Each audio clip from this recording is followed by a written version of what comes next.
असू द्यावे सकळा सांगावे विनंती माझे सांगावी विनंती माझी सकळा सांगावी विनंती माझी आम्ही जातो तुम्ही कृपा असू द्यावी आम्ही जातो तुम्ही कृपा असू द्या आम्ही जातो तुम्ही कृपा असू द्या आम्ही जातो तुम्ही कृपा असू द्या सकळा सांगावे विनंती माझे सकळा सांगावी विनंती माझी सकळा सांगावी विनंती माझी वाड वेळ झाला उभा पांडुरंग उभा पांडुरंग वाड वेळ झाला उभा पांडुरंग झाला उभा पांडुरंग वैकुंठा श्रीरंग बोलावी बोलावी तू श्रीरंग बोलावी तू अंतकाळी विठो आमसी पावला अंतकाळी विठो आमसी पावला सहित झाला गुप्त तू काय सहित झाला गुप्त तू अंतकाळी विठो आमसी पावला पावला अंतकाळी विठो आमसी पावला पावला सहित झाला गुप्त तू काय झाला गुप्त तू सहित झाला गुप्त तू वाड वेळ झाला उभा पांडुरंग झाला उभा पांडुरंग झाला उभा पांडुरंग झाला उभा पांडुरंग श्रीरंग बोलावी श्रीरंग बोलावीतो श्रीरंग बोलावीतो गोपार कुमाई गोपाल कुमाई गोपार कुमाई गोपार कुमार गोपार कुमार गोपार कुमार गोपार कुमार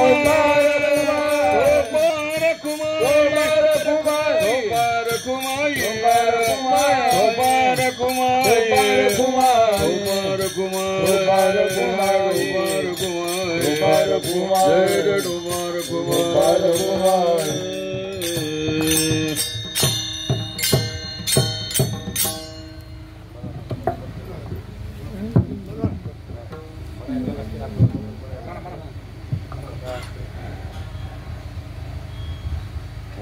आम्ही जातो तुम्ही कृपा तुझ्यावी आम्ही जातो तुम्ही कृपा तुझ्यावी आम्ही जातो तुम्ही कृपा असू द्यावे आम्ही जातो तुम्ही कृपा असू द्यावे आम्ही जातो तुम्ही कृपा असू द्यावी आम्ही जातो तुम्ही कृपा असू द्यावी आम्ही जातो तुम्ही कृपा असू द्यावे आम्ही जातो तुम्ही कृपा असू द्यावे सकळा सांगावी विनंती माझी सकळा सांगावी विनंती माझी वाड वेळ झाला उभा पांडुरंग वाड वेळ झाला उभा पांडुरंग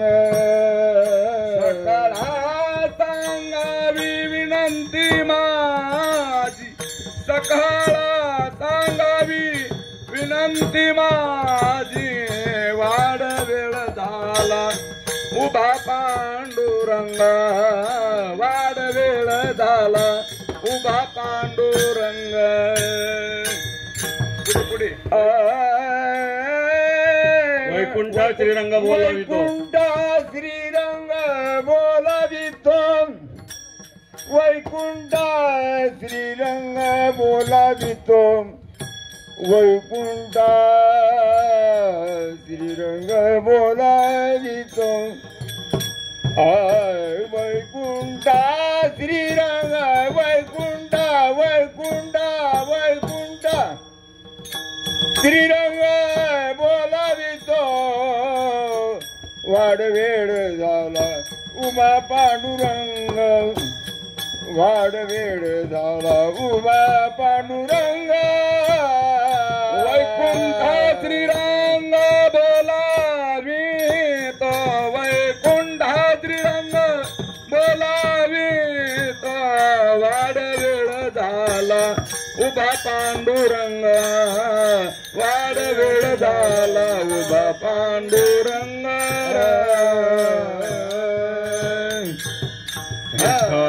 विठ्ठल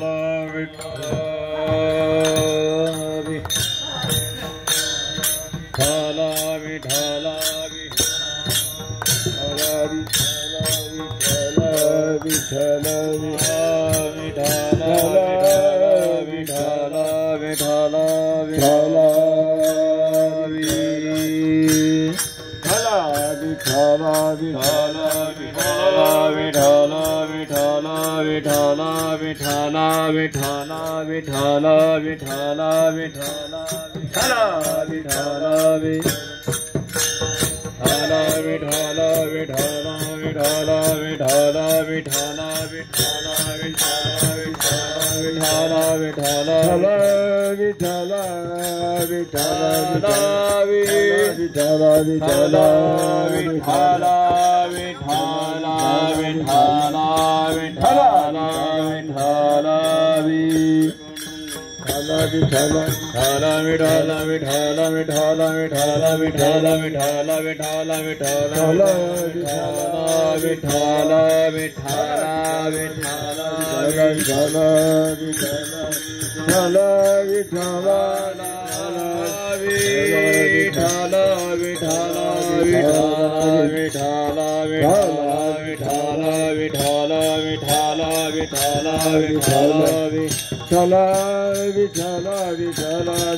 आम्ही जातो तुम्ही कृपा सो द्यावी तुम्ही कृपा सो द्यावी आम्ही जातो तुम्ही कृपा सो द्यावी तुम्ही कृपा सो द्यावी सांगावी विनंती माझी सांगावी विनंती माझी सकळा सांगावी विनंती माझी आम्ही जातो तुम्ही कृपा सो द्यावी तुम्ही कृपा सो द्यावी आम्ही जातो तुम्ही कृपा सो द्यावी आम्ही जातो तुम्ही कृपा सो द्यावी सांगावी विनंती माझी सांगावी विनंती माझी सांगावी विनंती वाढ वेळ झाला उभा पांडुरंग वाढ वेळ झाला उभा पांडुरंग वेळ झाला उभा पांडुरंग वेळ झाला उभा पांडुरंग वैकुंठा श्रीरंग बोलावी तो वैकुंठा श्रीरंग बोलावी तू वैकुंठा श्रीरंग बोलावी तू वाढ वेळ झाला उभा पांडुरंग वाढ वेळ झाला उभा पांडुरंग वाढ वेळ झाला उभा पांडुरंग वाढ वेळ झाला उभा पांडुरंग वैकुंठा श्रीरंग बोलावी तो वैकुंठा श्रीरंग बोलावी तू वैकुंठा श्रीरंग बोलावी तू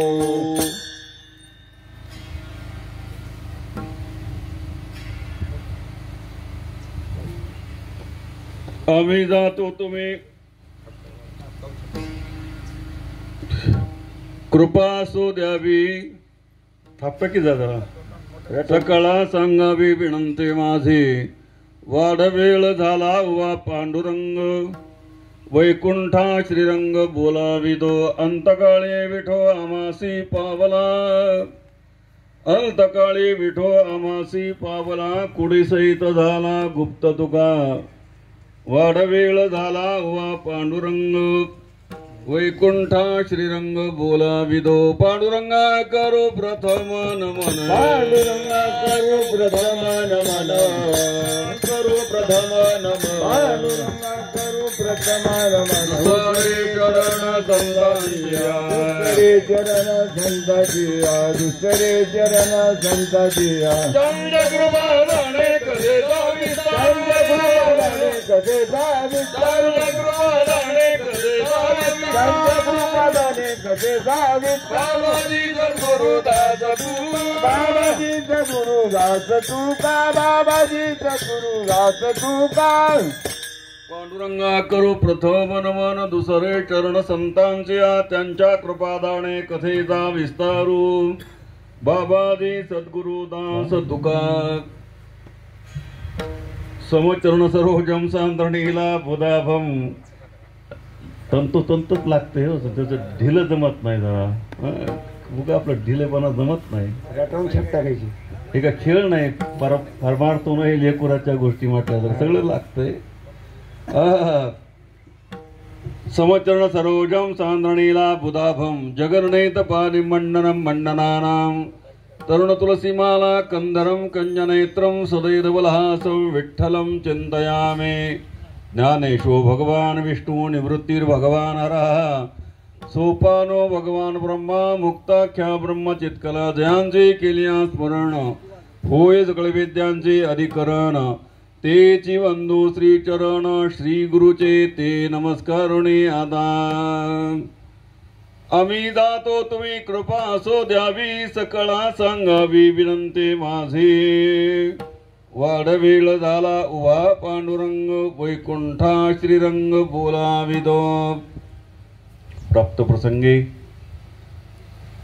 प्रस्तुत सेवेसाठी निवडलेला अभंग संत श्रेष्ठ जगद्गुरु श्री तुकाराम महाराज यांच्या निर्याणपर प्रसंगातील हा सुंदर असा अभंग आहे. आपल्या मांडवा या पुण्यनगरीमध्ये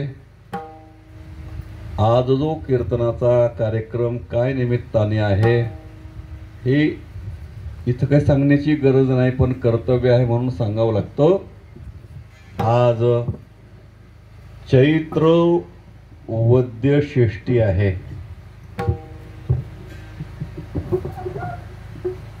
आणि अशा या उत्तम प्रकारच्या या हिंदू संस्कृतीतल्या मासामध्ये 12 महिने आहेत. त्यापैकी हा पहिलाच महिना आहे.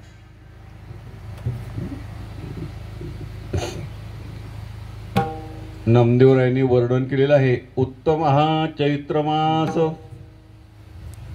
ऋतू वसंताचा दिवस चैत्र मास आहे.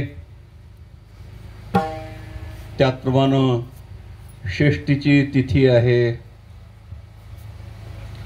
शनिवार आहे, असा शुभ काळ आहे.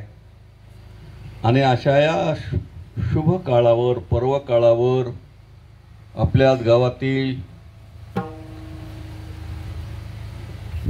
वैकुंठवासी श्रीमती राधाबाई माधवराव तिडके यांचं ब्रह्ममुहूर्तावर निधन झालं. सर्वच पर्व काळ साधली बरं का. माणसं मरतात, कोणी दुपारी मरतंय, कोणी संध्याकाळच्या टायमात मरतंय. थोडं अंधार बी नाही, थोडं उजेड बी नाही. असे सायंकाळच्या टायमामध्ये कोण मरतंय? हिरण्यकश्यपू सारखे. हिरण्यकश्यपून वर मागितला होता भगवंताकडे, देवा मला दिवसाही मरण नको आणि रात्री नको, शस्त्रापासून नको, अस्त्रापासून नको, माणसापासून नको, माणसेतरापासून नको, घरात नको, बाहेर नको. सगळे नियम बाजूला ठेवले आणि भगवंताने सायंकाळच्या त्या प्रसंगामध्ये देह ठेवला. असो, पण पुण्यवान माणसं ब्रह्ममुहूर्तावर देह ठेवतात. हे पुण्याचं लक्षण आहे बरं का. अशा या पुण्यकाळामध्ये म्हणून या पुण्यकाळावर त्यांनी आपला हा देह भगवंताच्या स्वरूपामध्ये विलीन केलेला आहे, संपलेला आहे. तुम्हालाही जायचंय, मलाही जायचंय. तुकाराम महाराजांनी म्हटलंय, येथे नाही उरो आले अवतार, येथे नाही उरो आले अवतार, येथे नाही उरो आले अवतार, येथे नाही उरो आले अवतार. हे रते पामर जीव केजे, हे रचे पामर जीव केजे, हे रचे पामर जीव केजे. येथे नाही उरो आले अवतार, हे रते पामर जीव किदे. म्हणून भगवद्गीतेमध्ये सुद्धा त्याचा अनुवाद केलेला आहे. जातस्य हि ध्रुव मृत्यू ध्रुवम जन्म मृतस्य च तस्मात् पर्यार्यर्थे नत्वम शोचितुमर्हसि. जो जन्मलेला प्राणी आहे त्याला एके दिवशी देह ठेवावा लागतो. उपजेते नाशी, नाशिले पुनरपी दिसे, हे घटिका यंत्र जैसे परिभ्रमेगा. जो जन्माला येतो त्याला मरावं लागतंय बरं का. आणि मृत्यू हा अटळ आहे. मरण कोणाला चुकलं नाही, चुकणार नाही आणि चुकतच नाही. माणसाला मरण आवडत नाही.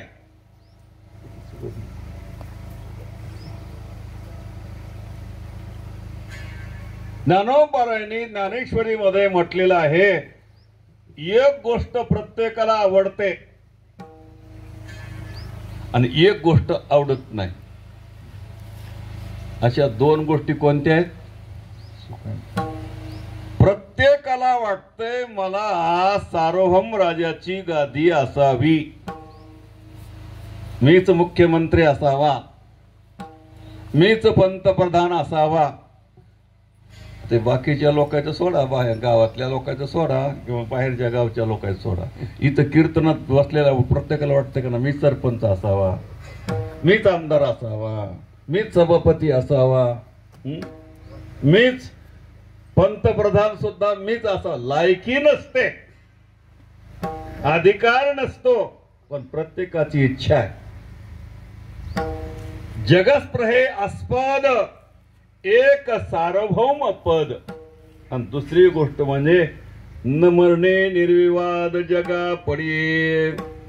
100 वर्षाच्या म्हाताऱ्याला मरा वाटतंय का बाबा? लवकर मरा. लोकांना एकदा गावातल्या लोकांना नुकती खाऊ दे की मला का रे बाबा तुझ्या घरचे सगळेच मरू दे, मला सगळ्यांची नुकती खाऊ दे. आगा मरहा बोलून सहाती. माणसं मरणाची गोष्ट काढतात, लवकर मरण यावं, मेलेलं बरं, मेलेलं बरं. आणि प्रत्यक्षात मरण आल्यानंतर कोणाला ते मरण आवडत नाही.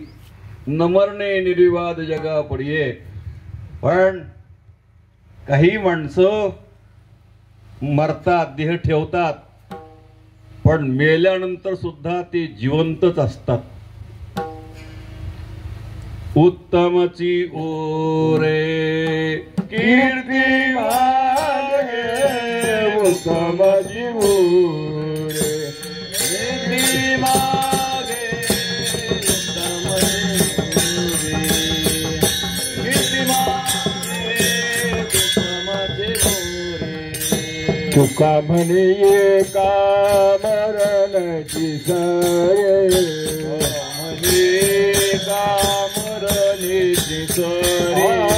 तुका म्हणे एका मरणाची सरे, म्हणे का मरणीची सरे. उत्तमची बुरे कीर्ती मागे, उत्तमची बुरे कीर्ती मागे, उत्तमची बुरे कीर्ती मागे, उत्तमची बुरे. देहानं जातात पण कीर्ती रूपानं ते माणसं जिवंत असतात. पैकी हा तिडके घराणा संभाजी मामा असतील वैकुंठवासी हरिभक्तपरायण संभाजी मामा असतील हरिभक्तपरायण वैकुंठवासी पिराजी मामा असतील, त्याचप्रमाणे माधवराव यांची सेवा, पाटलोबा तिडके यांची सेवा, आणि त्यांच्या घराण्यामध्ये परमार्थ करण्याकरता त्यांच्या घरातली जी कुटुंबातली मंडळी आहे ती सुद्धा यांना पोषक, परमार्थ करीत असताना त्यांना पोषकपणा.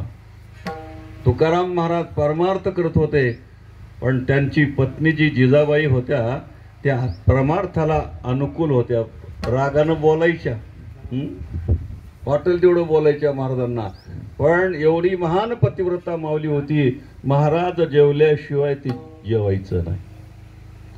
महाराज भजना करता डोंगरावर जायचे, भंडारा, भामचंद्र, गोरडा या ठिकाणी महाराज तिथं भजनाला गेले, तिथं जायचं आणि तिथं जाऊन त्यांना भोजन द्यायचं, वाटेल तेवढा त्रास सहन करायचा. इतका त्रास व्हायचा जिजाबाईंना. कधी कधी एकदा तर महाराजांना जेवायला घेऊन जात असताना पायामध्ये काटाच मोडला, कळवळून तो मोठा काटा होता, लांबलंच कपलं आणि बरंच पायामध्ये शिरला तो काटा, आणि कळवळून खाली बसल्या, रडल्या, देवाला 4-2 शिव्या सुद्धा दिल्या. शिव्या देण्याचा अधिकार फक्त भक्ताला आहे. आमच्या जनाबाईंना शिवाय सगळ्याला माहिती. अरे अरे विठ्या मूळ माईच्या कारट्या तुझी रांडरंडकी झाली, असे तसं जना आपल्या जिजाबाईंनी शिव्या दिल्या. तितक्यात एक माणूस नावी आपलं चाललेला होता आणि काय झालं बाई? काय नाही म्हणले, माझ्या पायामध्ये काटाच मोडलाय म्हणले. बघा की म्हणले, रक्तबंबाळ पाय झालाय, केवढा मोठा काटा आहे, खूप मला वेदना होतात, खूप मला त्रास होतोय, मी काढू का? हे काढता येतो का? मी बऱ्याच लोकांचे काटे काढलेले आणि ते मला चांगला अभ्यास आहे मला काटा काढण्याचा, मी काटा काढतो. आणि काय भगवंतानं एवढा जगाचा ब्रह्मांडाचा मालक आपल्या हातानं जिजाबाईंचा काटा काढला, अजिबात दुखला नाही. म्हणले बाबा देवासारखाच आहेस तू, देवासारखा आहे का देव आहे? आणि खरोखर खूप काही त्रास झाला नाही मला. भगवंताने त्याच्यावर हात फिरवल्यानंतर म्हणले बाई जा आता तुमच्या मालकाला जेवायला घेऊन जा. महाराजांना जेवण दिलं, आणि जेवायला दिल्यानंतर म्हणजे माझ्या पायात काटा मोडला होता, खूप त्रास झाला मला, आणि एक माणूस आला आणि त्यानं माझ्या पायातला काटा काढला, अजिबात दुखला नाही, काही नाही. म्हणले देव होऊन भेटला. म्हणले अगं देव नाही, देवच होते ते. तसं या तिडके घराण्यानं सोपान काकांची, उखळीकर फडाची खूप सेवा केलेली आहे, आणि त्यामध्ये राधाबाईंचा सुद्धा मोठा सहभाग आहे.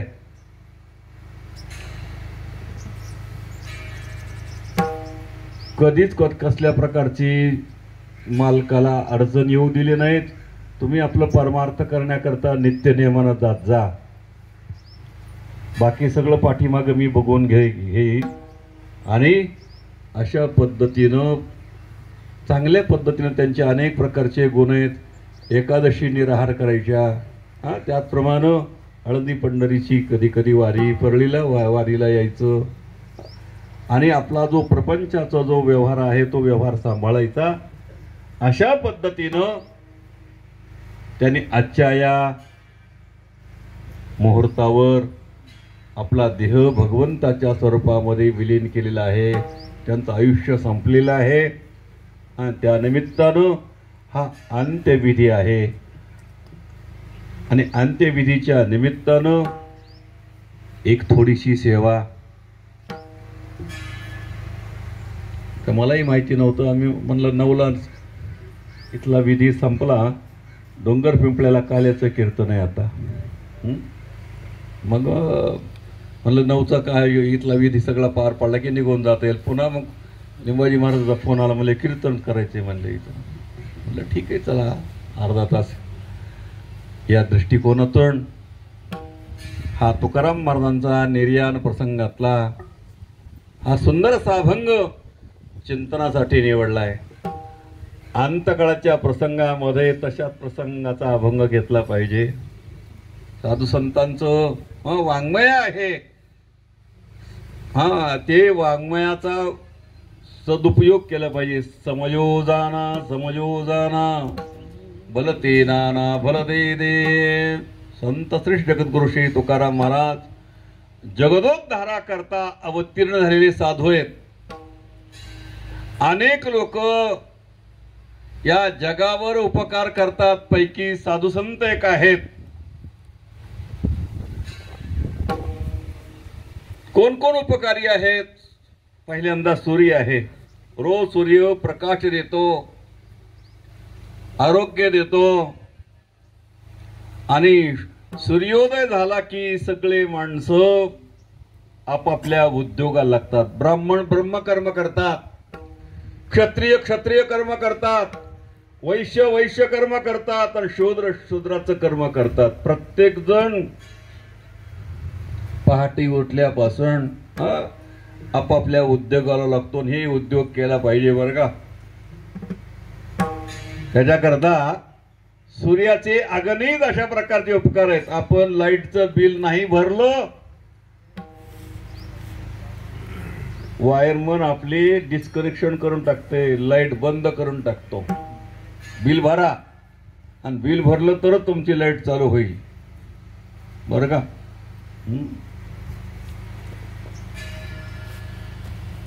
तसं सूर्याचं कोणी बिल भरलंय का?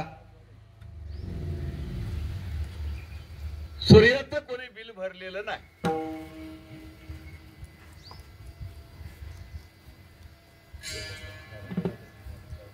बरं कमीत कमी आपल्यावर सूर्याचे उपकार आहेत, म्हणून सूर्याला कोणी नमस्कार तरी करते का? सूर्योदय झाल्यावर जे करीत असतील ते भाग्यवान बरं का. सूर्योदय झाल्यावर काही काही माणसं नमस्कार करतात. ओम आदित्याय विद्महे सहस्रकिरणाय धीमहि धियो यो न प्रचोदयात. सूर्याची स्तुती करायची, सूर्य नमस्कार करायचा आणि सूर्याला नमस्कार करून सूर्यनारायण महाराज तुमचे आमच्यावर अगणित अशा प्रकारचे उपकार आहेत. आपल्याकडून आम्हाला प्रकाश मिळतो, आमच्याकडून आम्हाला आरोग्य मिळतोय. सूर्यनारायण प्रत्येकाला आरोग्य देतो बरं का. सूर्यनारायणाचे फार उपकार आहेत, पण पहिला उपकार सूर्याचा आहे. दुसरा उपकार चंद्राचा आहे. चंद्र आपल्याला शीतलता देतो.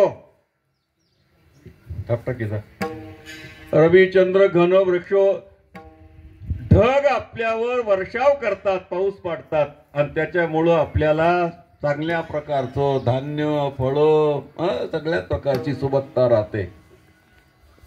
केवळ ही ढगाचे उपकार आहेत.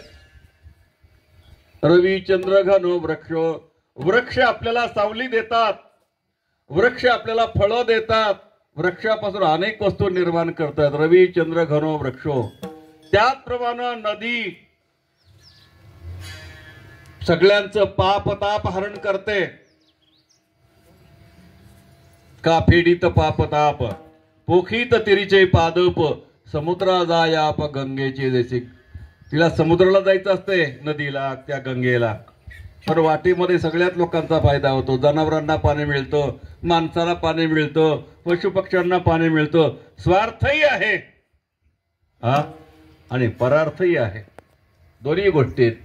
म्हणून नदीचे उपकार, रविचंद्र घनो वृक्षो नदी गावश्च सचना, गायीचे उपकार आहेत. गाय आपल्याला दूध देते, शेती करता वस्त्र देते, बैल देते, गायीचे उपकार आहेत. गाय हे पवित्र अशा प्रकारचं दैवत आहे. पण गोमाता म्हटलेले त्या आपल्या हिंदू संस्कृतीमध्ये 33 कोटी देवतेचं वास्तव्य म्हणजे गाय आहे. रवी चंद्र घनो वृक्षो नदी गावश्च, आणि शेवटी सज्जन. हा सज्जन माणसं, संत माणसं हे सुद्धा परोपकारी आहेत. अशा वर्गातले जगद्गुरु तुकाराम महाराज अवतीर्ण झाले. मोरे घारड्यामध्ये, देहूमध्ये, विश्वंभर बाबाच्या या कुळामध्ये अवतीर्णलेत. आणि अशा प्रकारे बोलोबा महाराजांचे हे चिरंजीव आहेत. या बोलोबा महाराजांना 3 मुलं आहेत. सावजी महाराज, जगद्गुरु तुकाराम महाराज आणि लहाने कान्होबा महाराज. अशा प्रकारचे 3 मुलं. आणि तुकाराम महाराज हे, सावजी महाराज वैराग्य निर्माण झालं, लग्न झालं होतं आणि बायको मिळाली की त्यांनी जे घरदार, त्या घराचा दाराचा त्याग केला, पुन्हा घरी परत फिरून आले नाही. तुकाराम महाराज यांनी काही दिवस प्रपंच केला आणि साधू संतांच्या संगतीमध्ये आल्यानंतर त्यांचं परिवर्तन झालंय. आणि परिवर्तन होण्याकरता साधू संतांची संगती महत्वाची असते. जशी तुम्ही संगती करताल तसे तुमचे विचार बळावतात. संगती चांगली असेल कल्याण होतंय, आणि संगती वाईट असेल तर वाईटच होतंय बरं का. चोरापाशी गेलं की बुद्धी देखताची चिंदी मन धावे. व्यभिचार करणाऱ्यांची संगती केली की व्यभिचार करा वाटतो. व्यसनी लोकांची संगती केली व्यसन करावंसं वाटतंय. त्याचप्रमाणे मटका खेळणाऱ्याची संगती केली, मटका आपल्या परळीला प्रसिद्ध आहे मटका. बरेच भजने मटके खलास झालेत बरं का. भजने बाकीच्या लोकांचा सोडा. मी म्हणत असतो हे रोज परळीला येतोय, काय काम असते का. गावातले लोक म्हणे महाराष्ट्राला मटक्याचा लय नाद आहे हो. अरे ते असे काही व्यसनानं हे संगतीमध्ये असं परिवर्तन होतंय. त्याच्याकरता अत्यंत महत्वाची संगतीमध्ये सत्संगती आहे. भागवतामध्ये त्याचा विषय आलेला आहे. सत्संगेन वरम प्राप्य दुस्तरम तरते चिरात, तस्मादति प्रयत्नेन सत्संगम सततम करू. नेहमी संतांचा संग करा आणि संतांच्या सहवासामध्ये परमार्थ करा. असे तुकाराम महाराज संतांच्या संगतीमध्ये असल्यामुळं त्यांचं कल्याण झालं. आणि तुकोबारायाने स्वतःचं कल्याण करून घेतलं. भगवंताच्या नामदेवरायांच्या म्हणण्यानुसार तुकोबारायाने 4 कोटी अभंग केले. 4 कोटी. तुकाराम महाराजावर बाबाजी चैतन्यांची कृपा झाली आणि ती स्वप्नामध्ये बाबाजी आपले सांगितले नाम मंत्र दिला राम कृष्ण हरी. अशा प्रकारे तुकाराम महाराजांचा अधिकार फार मोठा होता. प्रत्यक्षामध्ये पांडुरंग त्यांच्या सानिध्यात असायचे. असा हा तुकोबारायांचा काळ. आणि तुकोबारायांना परमार्थ करत करत करत करत वयाचे 42 वर्ष झाले. किती? 42 वर्ष. आणि 42 वर्ष झाल्यानंतर तुकोबारायांना एके दिवशी वाटलं आता पुरे झालं, मला इथं विमृत्यू लोकांमध्ये राहायचं, आपलं काम झालंय बरं का. आता संत काम झाल्यानंतर इथं राहत नाही आणि काम झालं की लगेच निघून जातात. हे संतांचं वैशिष्ट्य आहे. तुमच्या आमच्यासारखं मरून नाही गेले गावाला, पित्र जेवायला तिकडच मेले. गेले एखाद्या कोणत्या यात्रेला तिकडच मेले. कधी ऍक्सिडेंटनच मेले. कुठं कसं आपलं मरण असं असतंय. आणि साधू संतांचं मरण बोलत बोलत जातात. झाकल्या गटीचा दिवा, ज्ञानोबारांनी दृष्टांत दिला. दिवा आपण केव्हाही लावू शकतो आणि केव्हाही विझू शकतो. तर लाईट कधी लावता येत नाही. किती बटन दावा. उपयोग होत नाही. लाईटचं वेगळं आणि दिवा, दिवा असा असतो, तुम्ही जेव्हा लावला प्रकाश आणि विजविला की संपत आपल्या मनावर येते. झाकल्या घटीचा दिवा नेणजे काय झाला केव्हा, या लागी पांडवा देह ठेवी. या पद्धतीनं तुकोबाराने अशा पद्धतीने विचार केला आणि एके दिवशी भगवान परमात्म्याला निरोप द्यावा म्हणून पहिला निरोप पाठवला. बरं का, पहिला कोणाकडे पाठवला? सनकादिकाकडे. महाराज, तुम्ही सनकादिक आहात, संत आहात, तुम्ही माझ्यावर एवढा उपकार करा. तुम्ही सनकादिक संत, तुम्ही सनकादिक संत, सनकादिक संत, तुम्ही सनकादिक संत, मनविता कृपावंत, मनविता कृपावंत, एवढा करा उपकार, एवढा करा उपकार. मनविता कृपावंत, मनविता कृपावंत, एवढा करा उपकार, एवढा करा उपकार. तुकाराम महाराज सनकादिकांना प्रार्थना करतात. सनकादिक हो, तुम्ही मोठे संत आहेत, सृष्टीतले पहिले संत आहेत सनकादिक.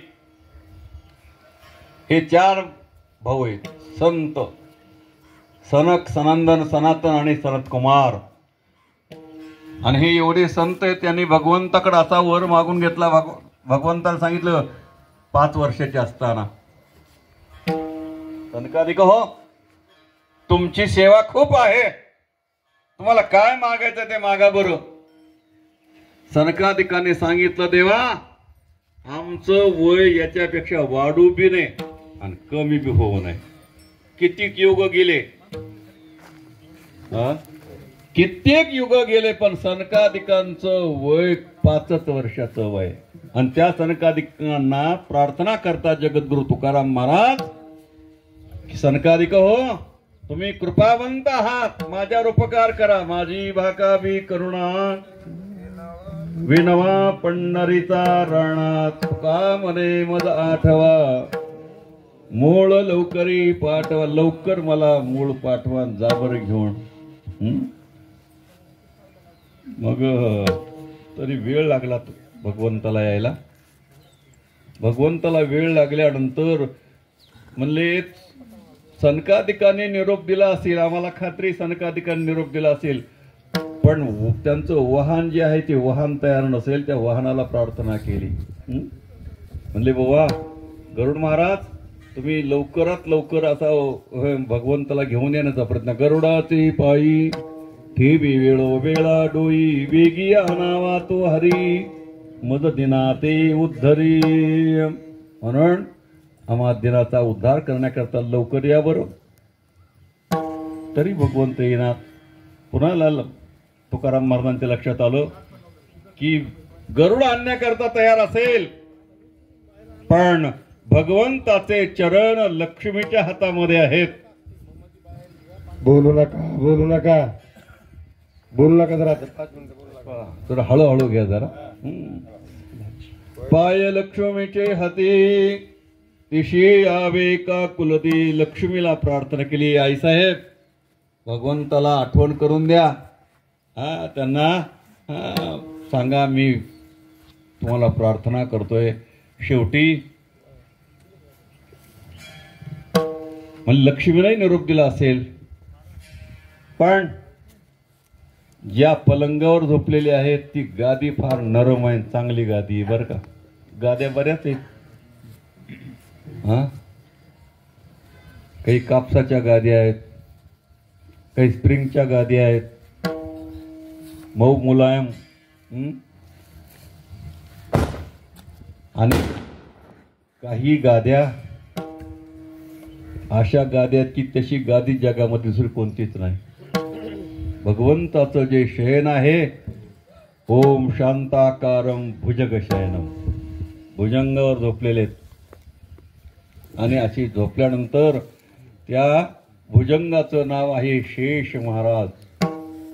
शेष महाराज, तुम्ही भगवंताला जरा अंग हलवा, जरा जाग करा. झोपले असतील, गाढ झोपले असतील. जसं एखाद्या वेळेला उन्हाची वेळ आहे बरं का, म्हणून लई त्रास व्हायला म्हणून काय काय माणसं सावलीलाच बसले बरं का पलीकडले. करा हे न गुप्त घेतलेलं आहे उन्हात तानात. सगळं नेऊन बसायला काय हरकत आहे का? ते किती जास्त वेळ कीर्तन नाही पण माणसं तसं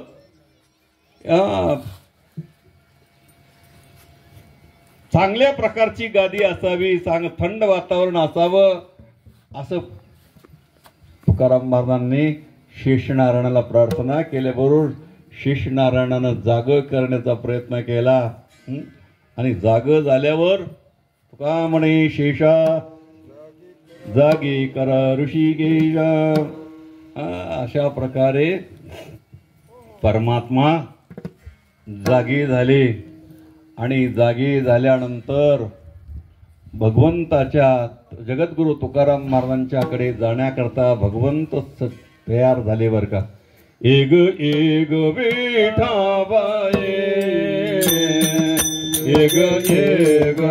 Vithabai, egg egg Vithabai, egg egg Vithabai. माझे पंढरीचे आई, माझे पंढरीचे आई, भीमा आणि चंद्रभागा, भीमा आणि चंद्रभागा. माझे पंढरीचे आई, माझे पंढरीचे आई, भीमा आणि चंद्रभागा, भीमा आणि चंद्रभागा.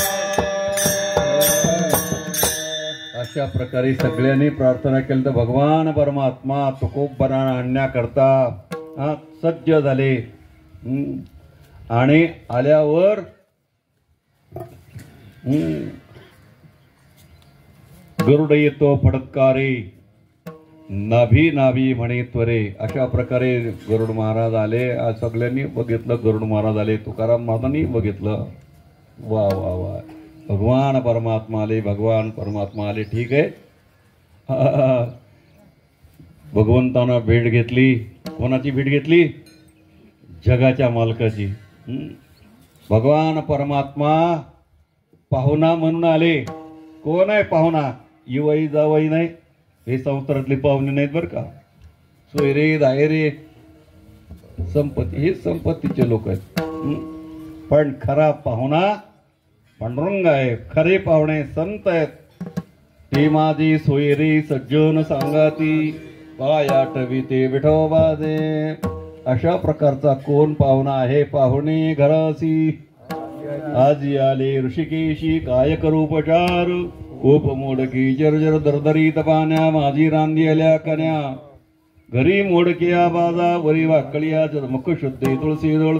आणि तुकोबरांनी पाहुणचार केला. सगळा मोठा प्रसंग आहे. आणि शेवटी दशमीचा दिवस होता. म्हणजे तुकाराम महाराज चला म्हणजे आज दशमी आहे, आज नाही जमत.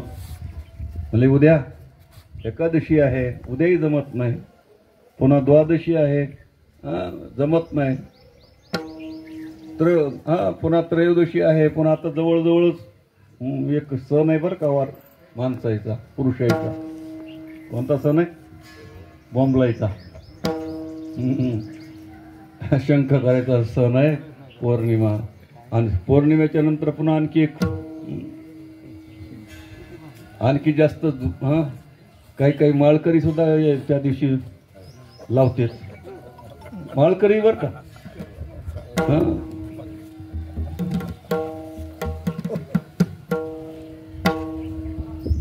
असतो त्या जाऊ. धुरवड असते. आणि धुरवड झाल्यानंतर तुकाराम महाराज सज्ज झाले वैकुंठाला जाण्याकरता. स्नान वगैरे झालं, नित्यनेम झाला. गावातल्या सगळ्याच लोकांना सांगितलं, हे बाबांनो, मी चाललो वैकुंठाला, आता चला माझ्या बरोबर. आणि चला म्हणला म्हटल्यानंतर ते म्हणले, मग आम्हाला नाही आहे महाराज, आमच्या माग घरदार आहेत, संसार आहेत, मुलं बाळांचे लग्न आहेत, आम्हाला सगळं बघायचंय, आमचं काही येणं होणार नाही. बायकोला विचारलं, जिजे तू माझ्या बरोबर संसार केला, तुला मी घेऊन जातो वैकुंठाला. पण जिजाबाई संसारिकच होते, ते नाही सांगितलं. की म्हणले,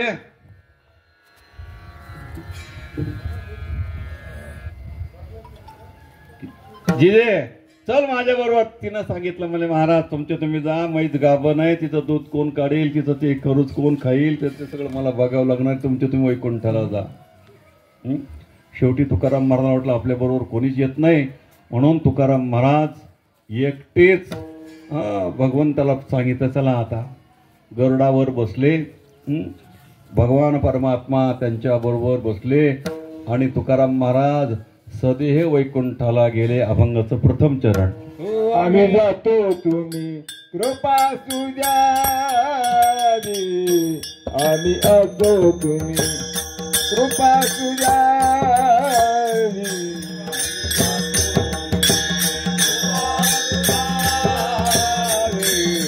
आम्ही जातो तुम्ही कृपा सुद्या. सकळा सांगावी, सकळा सांगावी विनंती माझी. वाढ वेळ झाला उभा पांडुरंग, वाढ वेळ झाला उभा पांडुरंग. हो सकळा सांगावी, सकळा सांगावी विनंती माझी. वाढ वेळ झाला उभा पांडुरंग, वाढ वेळ झाला उभा पांडुरंग. आम्ही जातो तुम्ही कृपा असू द्यावी. खूप बरं सगळ्यांना म्हणले, बरं का मी चाललो आता, आणि तुमची माझ्यावर कृपा असू द्या. खरंच महाराज त्यांचं विमान आलंय, भगवंत आलेत. सगळ्या लोकांना आश्चर्य वाटलं ती हुतल्या. महाराज आम्हाला वाटलं तुम्ही वैकुंठा म्हणजे पंढरपूरला जायचं म्हणत, पण खरंच वैकुंठाला तुम्ही निघालात. महाराज आम्हाला आशीर्वाद द्या, बरं आम्हाला आशीर्वाद द्या, आम्हाला आशीर्वाद द्या, आमचं कल्याण करा. तुकाराम महाराज एवढी एवढी नव्हते, कवडी दक्षिणा लाख प्रदक्षिणा. म्हणले ठीक आहे, तुम्हाला आशीर्वाद देतो. तुम्ही जसं कर्म करताल, तुम्ही जसं धर्म करताल, त्याप्रमाणे तुम्हाला फल मिळेल. कर्म धर्म तुम्हा असावे कल्याण. घ्या माझे वचन आशीर्वाद. भगवंताने जसं कर्म करताल तसं तुम्हाला फल मिळेल, आशीर्वाद दिला. आणि तुकाराम महाराज गेले. आम्ही जातो तुम्ही कृपा असू द्यावी. सकळा सांगा, सगळ्यांना विनंती सांगा, माझी जी गैरहजर आहेत त्यांना विनंती सांगा, मी गेलो म्हणून सांगा बरं का. कारण वाढ वेळ झाला उभा पांडुरंग, वैकुंठा श्रीरंग बोलावी. तुम्हाला श्रीरंग वैकुंठामध्ये बोलावतंय, कारण संत वैकुंठाहूनच येतात. आम्ही वैकुंठवासी,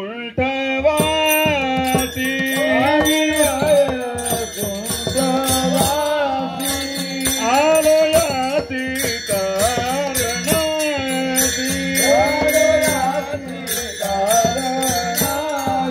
हे बोलिले जेरुजी,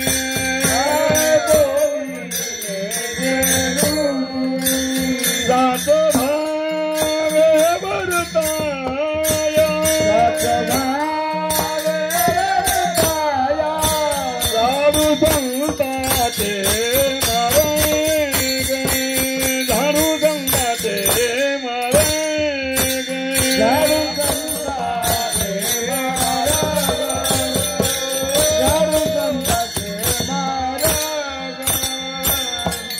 वैकुंठाहून येतात आणि काम संपलं की वैकुंठालाच जातात. म्हणून तुकोबारा अंतकाळी विठू अमासी पावला. अंतकाळाच्या प्रसंगामध्ये विठू पावतो बरं का. कोणाला? भक्ताला. साधू संतांचा अंतकाळ गोड होत असतो. अंतकाळी ज्याच्या नामाले मुखान तुका म्हणे सुखा पार नाही.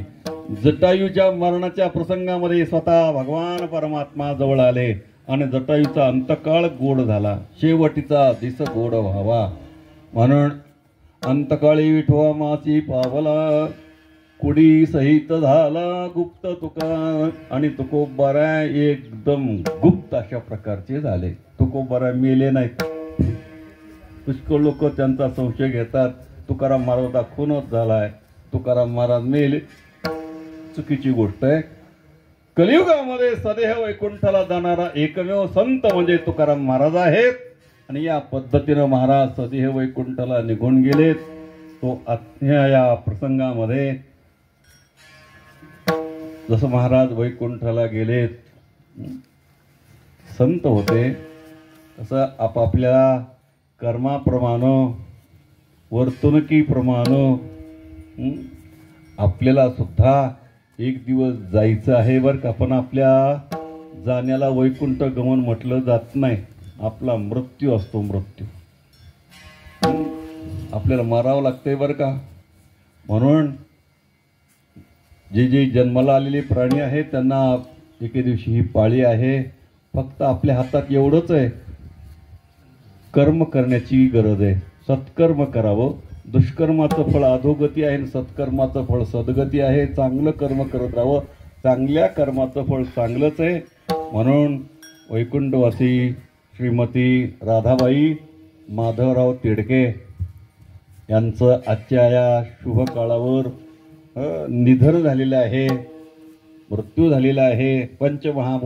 भूतामध्ये त्यांचा देह विलीन झालाय. परमात्मा त्यांना त्यांच्या आत्म्याला शांती देवो हीच प्रभूच्या चरणी प्रार्थना करून त्यांचे जे पुत्र आहेत लिंबाजी माधवराव तिडके, अंबाजी माधवराव तिडके या द्वयपुत्रांनी आपल्या मातीची सेवा आजारी असताना, वडिलांची सेवा आजारी असताना खूप सेवा केली. आणि हे कर्तव्य आहे. मातृदेवो भव, पितृदेवो भव, आचार्य देवो भव, अतिथी देव सकळ तीर्थाची धुरे जी का माता पितरे तयाचे बेसी किर शरीर लोन केजे. या न्यायानं थोडीशी सेवा करण्याचा प्रयत्न केलेला आहे. झालेली सेवा पांडुरंगाच्या चरणी, गुरु महाराजांच्या चरणी समर्पण करून येथेच सेवेला पूर्ण विराम देतो. विठोबार कुमार जय विठोबार कुमार, विठोबार कुमार, विठोबार कुमार, विठोबार कुमार, विठोबार कुमार, विठोबार कुमार, विठोबार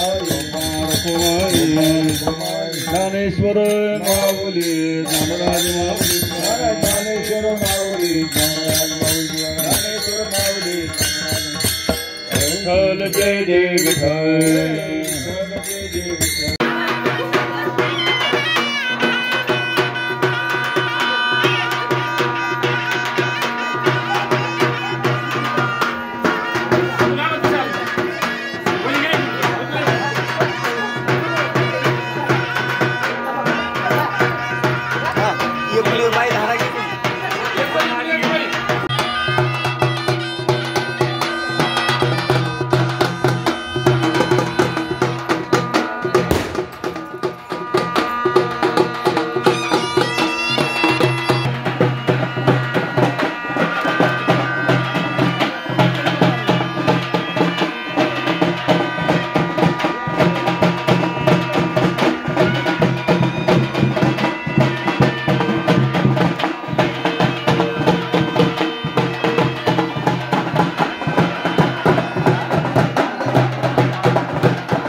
मीरा तू तर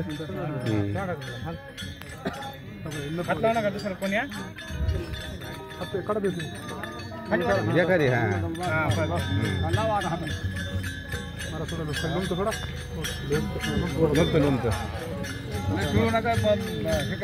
हात लावा हात लावा झाडाला इथं बांध मामा इथं